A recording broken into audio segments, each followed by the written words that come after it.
पुनः आपका स्वागत। सामाजिक अध्ययन के अंतर्गत अभी तक अपन ने जो अध्ययन किया वो सामाजिक अध्ययन के उद्देश्य, लक्ष्य, उद्देश्यों का महत्व, उद्देश्यों का वर्गीकरण, उद्देश्यों का व्यावहारिक रूप में लेखन। अब आज से नया चैप्टर प्रारंभ कर रहे हैं, उसका नाम है सहसंबंध।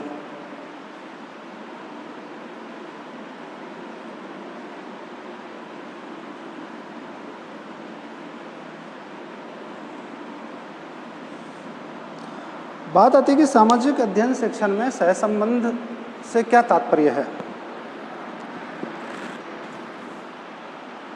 विद्यालय पाठ्यक्रम में ऐसा कोई भी विषय नहीं है जो विषय एक दूसरे से संबंधित नहीं हो। एक दूसरे से जो विषय संबंधित हैं इसी का नाम सहसंबंध है। विद्यालय पाठ्यक्रम में कोई भी विषय ऐसा नहीं है जो एक दूसरे से संबंधित नहीं है। भूगोल,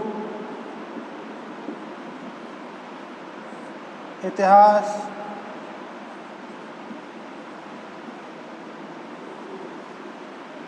राजनीति विज्ञान,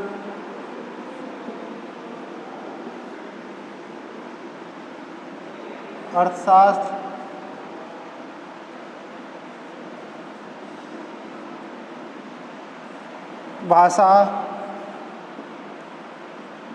भाषा में तीनों भाषा आ गई, हिंदी, संस्कृत, इंग्लिश।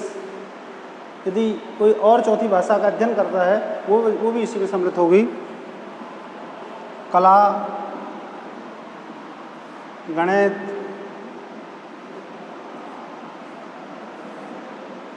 आदि, ये सारी विषय ऐसे हैं जिनका संबंध सामाजिक अध्ययन से कहीं ना कहीं है। और सामाजिक अध्ययन, सामाजिक विज्ञान जो विषय है वो मानव के जीवन से संबंधित है। मानव के जीवन का अध्ययन करने वाला विज्ञान है। मानव के ऊपर समस्त अध्ययन इसी विज्ञान के अंतर्गत किए जाते हैं। अंग्रेजी में इसको कोरिलेशन भी कहते हैं।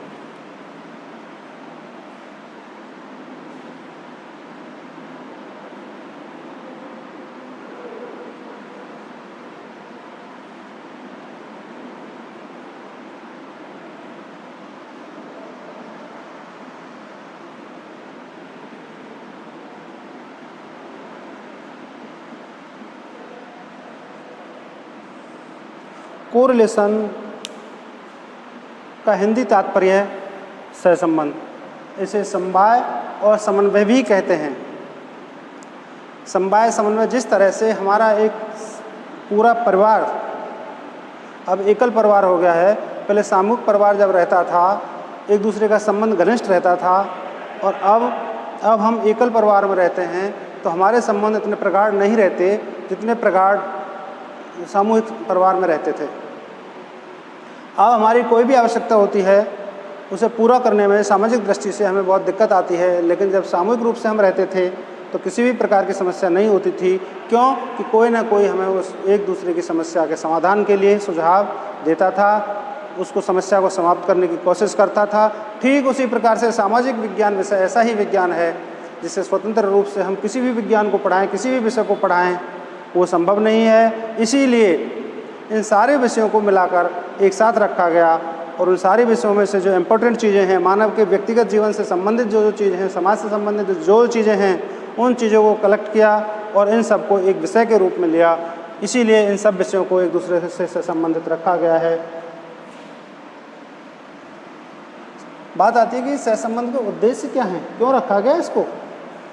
इसका पहला उद्देश्य है विषयों अथवा पाठ्यक्रम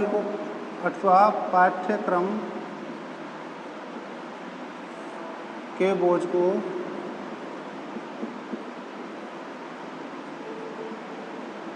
कम करना। इसका जो पहला उद्देश्य है वो ये है कि हम स्वतंत्र विषय के रूप में पढ़ाएंगे। अलग अलग उनके लिए कालांश लगाना पड़ेगा, अलग अलग उसके लिए शिक्षक लगाने पड़ेंगे।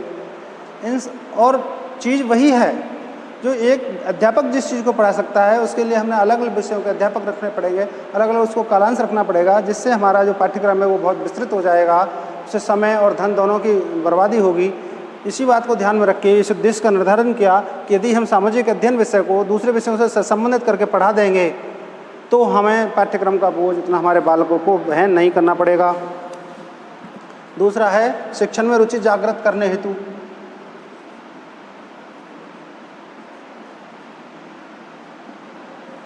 शिक्षण में रुचि जागृत करने हेतु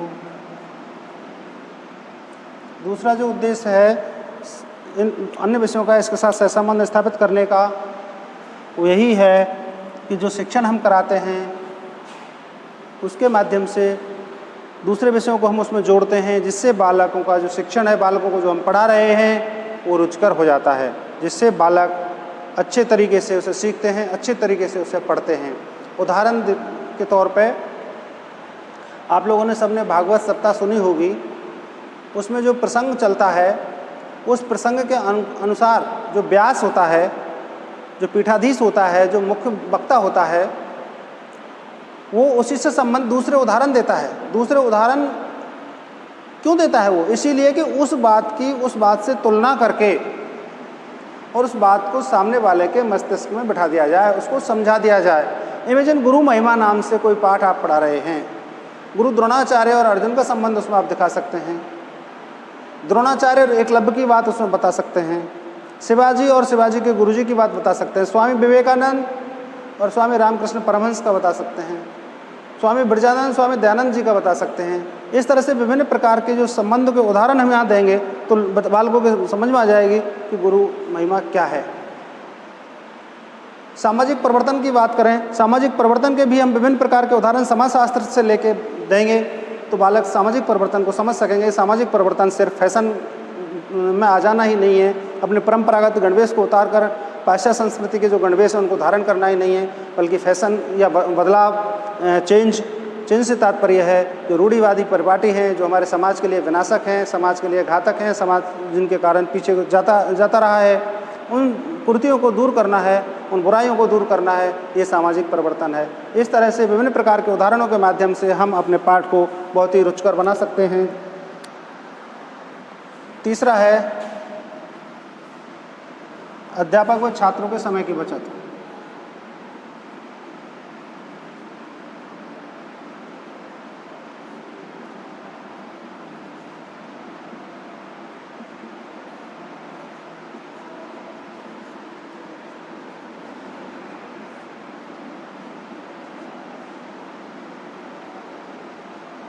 इसके माध्यम से हम हमारे समय की जो बर्बादी है उसे रोक सकते हैं। सामाजिक अध्ययन विषय का शिक्षक ही दूसरे विषयों को पढ़ा देगा, जिससे हमारा फालतू समय बर्बाद नहीं होगा, उसी कालांश में सारे विषयों का ज्ञान हमें मिल जाएगा।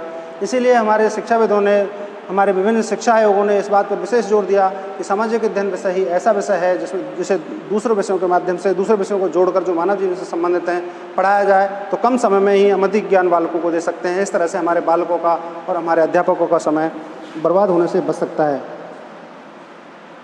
अगला है ज्ञान की अखंडता का ज्ञान।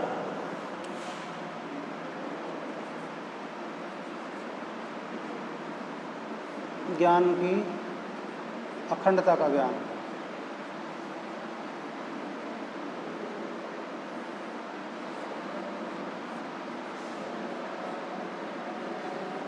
मान लीजिए किसी एक विषय का ही ज्ञान हम बालक को देते हैं, ज्योग्राफी का ज्ञान हम उसको दे रहे हैं तो ज्योग्राफी से रिलेटेड ही ज्ञान प्राप्त करेगा, दूसरे विषयों का ज्ञान बालक प्राप्त नहीं कर पाएगा, जिसके कारण अच्छे तरीके से अपना जीवन यापन नहीं कर सकता।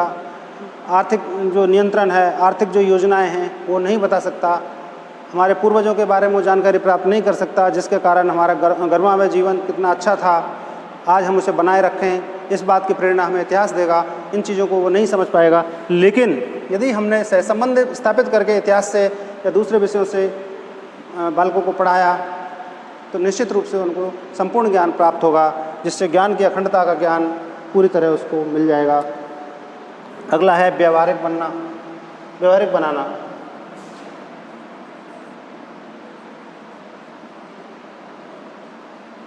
व्यावहारिक बनाना, इस उद्देश्य इस विषय का जो प्रमुख उद्देश्य है सहसंबंध से रिलेटेड वो है कि बालक को एक व्यावहारिक व्यक्ति बनाना।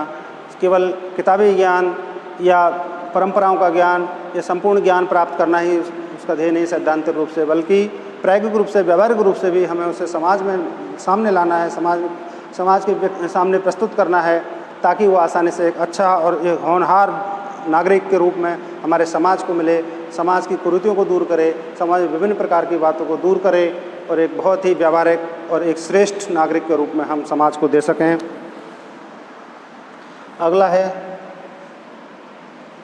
अगला उद्देश्य इसका सामाजिक गुणों का विकास है।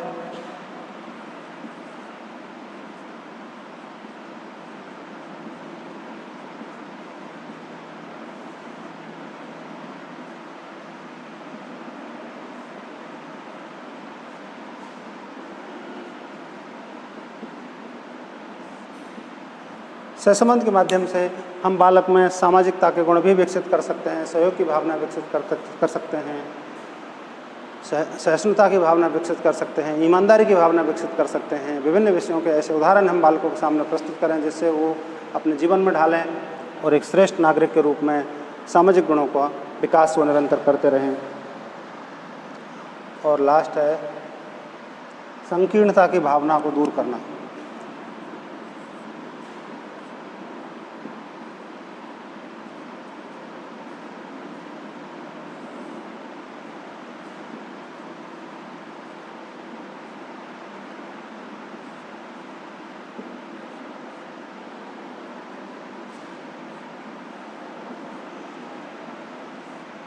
कई बार ऐसा देखने में आया है कि सिर्फ हम अपनी बात करते हैं, जो हमारे संकीर्ण सोच का परिचायक है।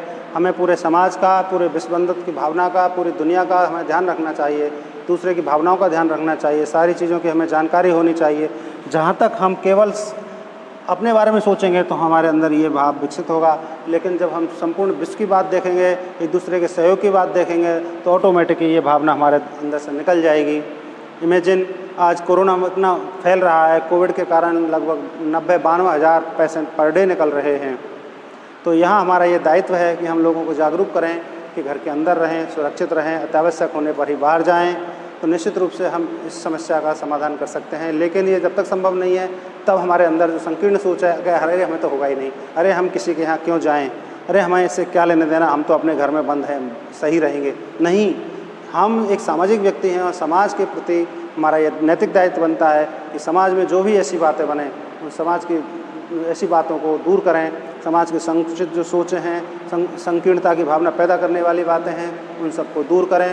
विभिन्न लोगों के उदाहरण दें। परमार्थ के लिए लोगों ने अपनी जान दे दी, परमार्थों के लिए लोगों ने अपनी संपत्ति दे दी, परमार्थ के कारण लोगों ने अपना ज्ञान बांट दिया, जिससे बालक संकीर्णता से उभरेगा और समाज के सामने एक बहुत ही बृहद सोच का व्यक्ति प्रस्तुत होगा। इस तरह से सहसंबंध के उद्देश्यों का निर्धारण करने के पीछे यही कारण था कि हम अच्छे अध्यापक, अच्छे शिक्षक, अच्छे नागरिक देश के लिए दें। अब बात करते हैं सहसंबंध के प्रकारों की। सहसंबंध 3 प्रकार का होता है। पहला है शीर्षस्थ।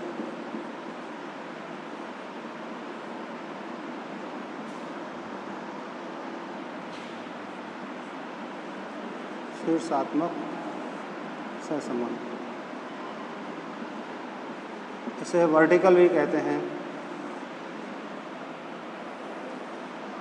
इसका तात्पर्य है एक ही विषय के विभिन्न अंगों को इसमें सम्मिलित किया जाए। मान लीजिए आप अर्थशास्त्र पढ़ा रहे हैं,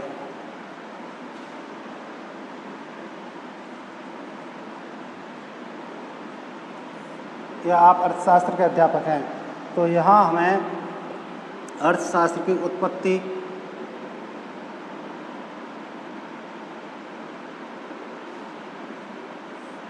से लेकर विनिमय तक, यानी व्यापार तक, संपूर्ण बातों को हमें एक ही विषय के रूप में इसमें जोड़ना पड़ेगा। इस प्रकार के सहसंबंध को हम वर्टिकल या शीर्षात्मक सहसंबंध कहते हैं। दूसरा जो सहसंबंध है वो अनुप्रस्थीय है।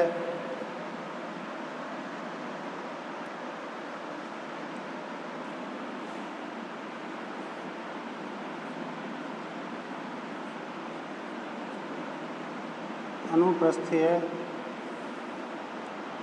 सहसंबंध।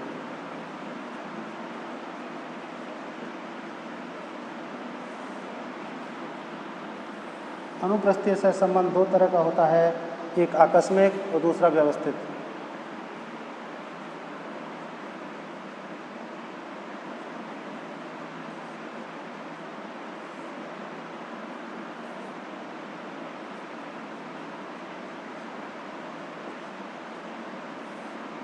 आकस्मिक सहसंबंध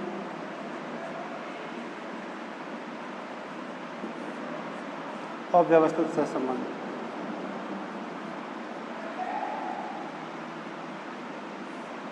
आकस्मिक सहसंबंध और व्यवस्थित सहसंबंध से क्या तात्पर्य है? हम कोई पाठ पढ़ा रहे हैं और उस पाठ के लिए अनायास ही हमें ऐसे उदाहरण लेने पड़े जो दूसरे विषयों से संबंधित हैं। इस प्रकार के सहसंबंध को हम आकस्मिक सहसंबंध कहते हैं। अर्थात हमें किस विषय से क्या सहसंबंध स्थापित करके पढ़ाना है, इसकी हमारे मस्तिष्क में कोई योजना नहीं है, लेकिन प्रसंगानुकूल उदाहरण वहाँ देना बहुत ज़रूरी है। लेकिन आकस्मिक ही हमारे मस्तिष्क में ये हमारे अनुभवों के आधार पर या हमारे सोच के आधार पर दूसरी चीज़ हमारे मस्तिष्क में आ गई, उसको उससे संबंधित करके पढ़ा दिया। इस प्रकार के सहसंबंध को कहते हैं आकस्मिक सहसंबंध। जैसे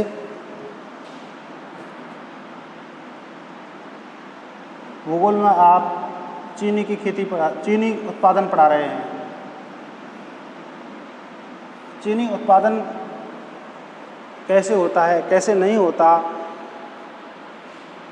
इसकी प्रक्रिया क्या है, ये सारी चीज़ें हम बालक को बता रहे हैं। लेकिन गन्ना की खेती के बारे में हमने बालकों को नहीं बताया, केवल यही बताया कि गन्ने के माध्यम से चीनी बनाई जा सकती है, तो हमारा सहसंबंध सही नहीं है।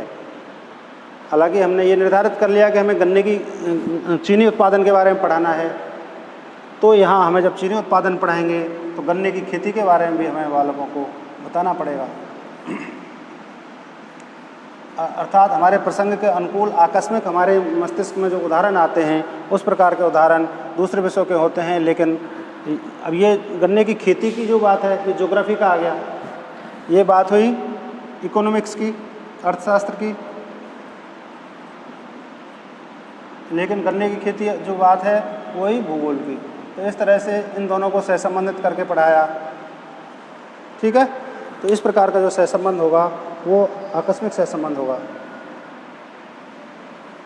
व्यवस्थित सहसंबंध से तात्पर्य है जिसको पहले से ही हम अपने मस्तिष्क में सोच कर लाए हैं कि किस विषय को पढ़ाना है और उसके हमें क्या क्या उदाहरण देने हैं, किन चीज़ों को जोड़कर हमें अपने शिक्षण को ज़्यादा प्रभावी बनाना है, इम्प्रेसिव बनाना है, उन चीज़ों को हम इसमें सम्मिलित करते हैं। इस प्रकार के सहसंबंध को हम कहते हैं व्यवस्थित सहसंबंध। और तीसरा एक सहसंबंध है, उसका नाम है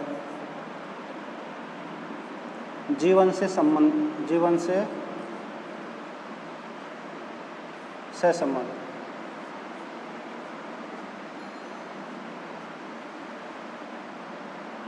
कोई भी विषय हो क्यों ना हो, हम उसे बालक के जीवन से संबंधित करके पढ़ाएंगे तो बालक उसमें ज़्यादा रुचि लेंगे। सामाजिक अध्ययन शिक्षण को सभी विषयों से जोड़कर बालक के जीवन से संबंध स्थापित इसीलिए करते हैं कि बालक ज़्यादा से ज़्यादा रुचिपूर्वक तरीके से उसे पढ़े और अच्छे तरीके से उसको समझे। जब तक बालक के जीवन से संबंध स्थापित करके हम उसको नहीं पढ़ाएंगे, तब तक बालक उसमें रुचि नहीं लेंगे। इस प्रकार से यह कहा जा सकता है कि जीवन से संबंधित जो सहसंबंध है वो सहसंबंध सर्वश्रेष्ठ सहसंबंध है। इससे बालक जल्दी से जल्दी सीखता है।